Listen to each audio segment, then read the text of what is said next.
ఇక వివరాలు చూద్దాం. ముంబైలో మళ్ళీ డాన్స్ బార్లు అలరించబోతున్నాయి. ఎంటర్టైన్మెంట్ ప్రియులకు కొత్త జోష్ అందించబోతున్నాయి.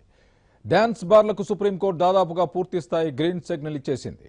కొన్ని షరతులను కొనసాగిస్తూనే మద్యం సేవించేందుకు ఎలాంటి నిబంధన లేదని తేల్చి చెప్పేసింది.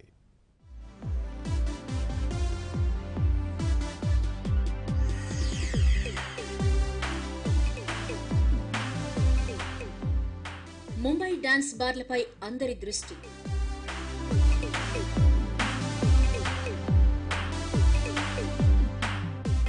కఠిన నియమాలను సడలించిన సుప్రీంకోర్టు.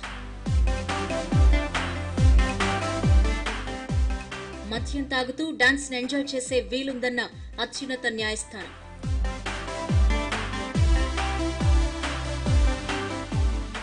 మహారాష్ట్ర ప్రభుత్వం డాన్స్ బార్ల యజమానుల సంఘం మధ్య పేచీని తీర్చిన సుప్రీంకోర్టు.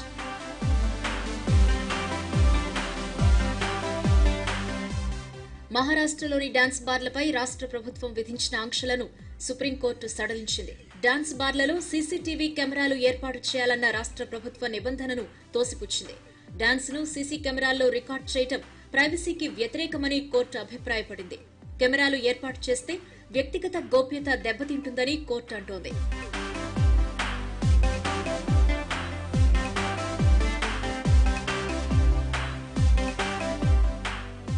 బార్ రూమ్స్, డాన్స్ ఫ్లోర్లను వేర్వేరు చేయాలంటూ మహారాష్ట్ర ప్రభుత్వం 2016లో ప్రత్యేక నిబంధనలు అమలు చేసింది. ఆ నిబంధనను కూడా వర్తింపచేయాల్సిన అవసరం లేదు అని దేశ అత్యున్నత న్యాయస్థానం తేల్చి చెప్పింది. డాన్స్ బార్ల సంఘం దాఖలు చేసిన పిటిషన్ను జస్టిస్ సిక్రీతో కూడిన ధర్మాసనం విచారించింది. రాష్ట్ర ప్రభుత్వం పెట్టిన నిబంధనలను కొన్నింటిని సమర్థించగా మరికొన్నింటిని వ్యతిరేకించింది.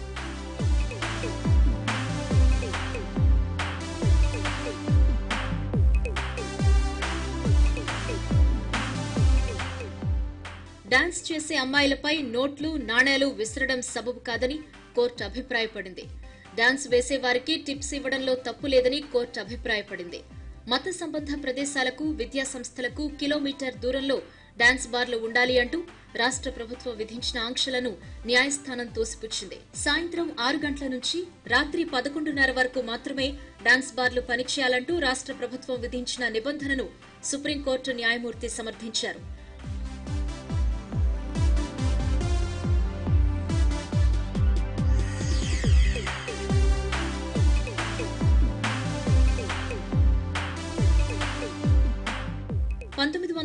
ల ప్రాంతంలో మహారాష్ట్రలో డాన్స్ బార్లు ప్రారంభమయ్యాయి. తొలి డాన్స్ బార్ రాయ్గఢ్ జిల్లాలో వెలిసింది. తర్వాత పూణేలో కొన్ని కేంద్రాలు వెలిశాయి. 3వ దశలోనే ముంబైకి డాన్స్ బార్లు వచ్చినా అక్కడే ఎక్కువ బార్లు వెలిశాయి.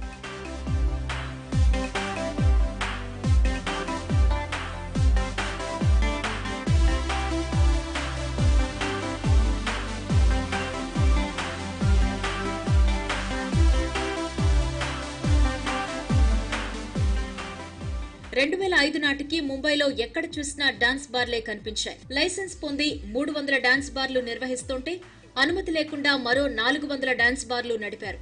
డాన్స్ బార్లలో అశ్లీలత పెరిగిపోయిందని ఆరోపణలు పెల్లుబికాయి.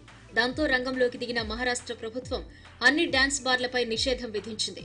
మహారాష్ట్ర పోలీసు చట్టానికి సవరణలు చేస్తూ నిబంధనలు ఉల్లంఘించిన వారిపై కఠిన చర్యలు తీసుకుంటామని హెచ్చరించింది. అయితే అనుమతి లేకుండానే డాన్స్ బార్లు కొనసాగాయి.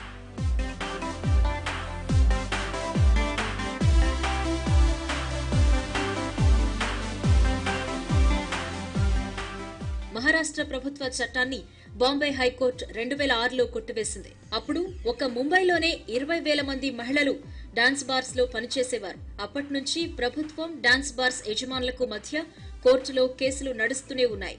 చివరిగా 2016లో మహారాష్ట్ర ప్రభుత్వం ప్రవేశపెట్టిన డాన్స్ బార్ రెగ్యులేషన్ బిల్లుకు అసెంబ్లీలో ఏకగ్రీవ ఆమోదం లభించింది.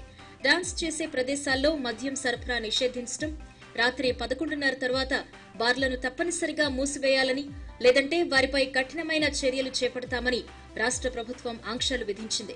నృత్యం చేసే ప్రదేశాల్లో తప్పనిసరిగా సీసీటీవీ కెమెరాలను ఏర్పాటు చేయాలని నిబంధన తీసుకొచ్చింది. ఇప్పుడు ఆ నిబంధనల్లో కొన్నింటిని సుప్రీంకోర్టు కొట్టివేసింది. దీనికి మహారాష్ట్ర ప్రభుత్వం ఎలా స్పందిస్తుందో చూడాలి.